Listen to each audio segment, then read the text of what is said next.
The endocrine role of adipocytes has transformed our understanding of fat tissue from a passive energy store into a dynamic, hormone-producing organ with far-reaching effects on systemic health. Adipocytes release a complex array of signaling molecules, adipokines, that include well-characterized factors like leptin and adiponectin, as well as newer discoveries such as fibroblast growth factor 21, FGF21. These adipokines act as messengers to distant organs, coordinating energy balance, modulating appetite, regulating insulin sensitivity, and even influencing inflammatory responses. Leptin, perhaps the most famous adipokine, provides the brain with real-time information about the body's energy reserves.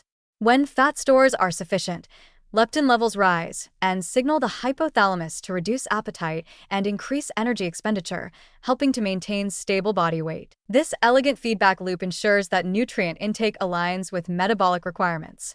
Conversely, low leptin levels during prolonged caloric restriction or extreme leanness trigger hunger and conserve energy, vital survival mechanisms during times of scarcity. Adiponectin, another critical adipokine, enhances insulin sensitivity in skeletal muscle and the liver, promoting efficient glucose uptake and utilization while also exerting anti-inflammatory effects on the vasculature. High adiponectin levels are strongly associated with reduced risk of type 2 diabetes and cardiovascular disease, emphasizing that healthy fat tissue can actively protect against metabolic disorders. Emerging adipokines such as FGF21 add further complexity to adipose tissue's endocrine repertoire.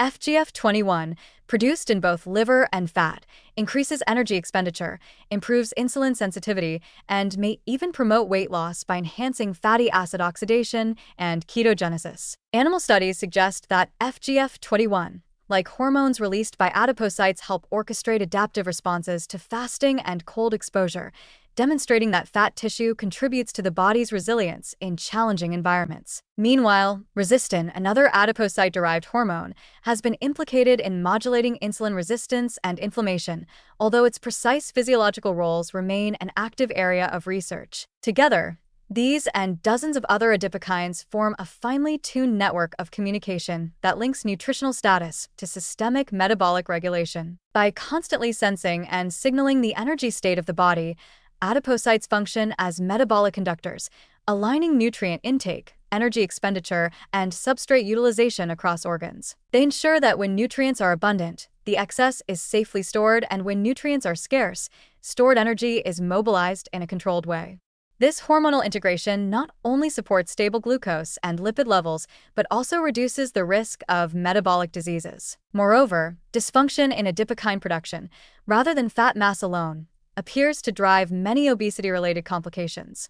For example, in obesity, adipocytes can become hypertrophic and stressed, shifting their secretory profile toward pro-inflammatory cytokines like TNF-A and IL-6 while reducing beneficial adipokines like adiponectin. This imbalance disrupts insulin signaling and promotes chronic low-grade inflammation, highlighting that the health of adipose tissue, not just its quantity, determines whether fat becomes a friend or foe. Ultimately, the endocrine functions of adipocytes underscore their essential role as guardians of metabolic harmony. By producing hormones that coordinate nutrient use and storage across the brain, liver, pancreas, and muscles, fat cells act as a central regulatory hub that supports energy homeostasis, protects against metabolic derangement, and helps the body adapt to nutritional and environmental changes. This powerful endocrine capacity makes adipose tissue indispensable to systemic health and a promising target for therapies aimed at restoring metabolic balance and extending healthy lifespan.